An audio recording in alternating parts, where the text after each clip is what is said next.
Les experts multisectoriels sur les questions de santé, avec l'appui du Programme des Nations Unies pour le développement, ont présenté et approuvé un rapport détaillé du projet de plan national de déploiement de la vaccination contre l'épidémie de Mpox en République du Congo. Ce projet est le résultat d'un atelier qui aura duré plus d'une semaine. Ce plan, en attente de validation, intègre la stratégie d'intervention sanitaire qui obéit à certaines variables telles que l'âge des personnes à vacciner et les zones touchées par le Mpox, notamment les départements de la Likwala, de la Cuvette, des Plateaux, de Brazzaville et de Pointe-Noire. À en croire les experts sur la question, la zone la plus touchée au Congo est le département de la Likwala.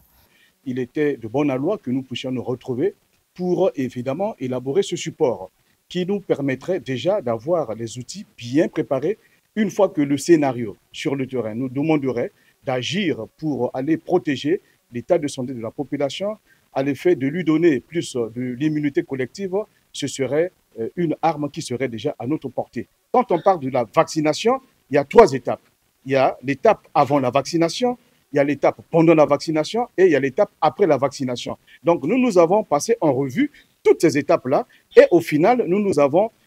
dressé, nous avons concocté, nous avons produit ce qu'on appelle le cadre logique. Et ce cadre logique nous donne réellement la lumière sur la cotation de toutes les activités qui sont censées être déployées lors de l'éventuelle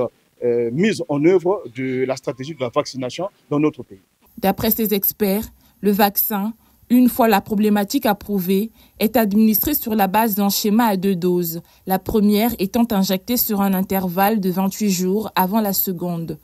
Cette épidémie met en danger la santé publique dans les pays et nécessite une action urgente en mettant un accent sur la sensibilisation, la surveillance et la vaccination.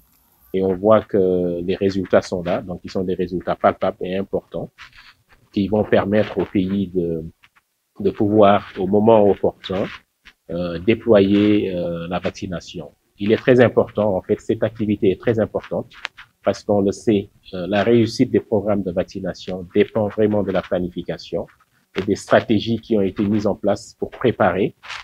cette vaccination depuis l'approvisionnement, l'acheminement des produits, la réception des vaccins, la gestion des stocks, le stockage, et le déploiement de ces vaccins au niveau des différents départements qui sont concernés. Au terme des travaux de cet atelier, le directeur de cabinet du ministre de la Santé et de la Population a souligné qu'à travers ce plan de vaccination, le but est de standardiser le support qui lui permettra de créer les conditions de l'immunité collective de la population face à l'épidémie de Mpox. Vous avez été réunis ici avec l'appui technique et financier du PNUD et d'autres partenaires, à l'effet de donner à notre pays la standardisation du support qui lui permettra de créer les conditions de l'émergence de l'immunité collective de notre population face à l'épidémie de Mpox.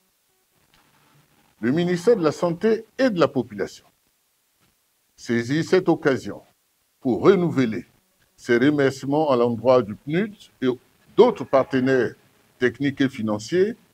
qui multiplie les efforts dans le but d'éradiquer la Mpox sur toute l'étendue du territoire national. La République du Congo avait officiellement déclaré la présence du Mpox le 23 avril dernier. Une fois validé, le plan d'étude permettra au Congo d'assurer une couverture vaccinale estimée à près de 65%.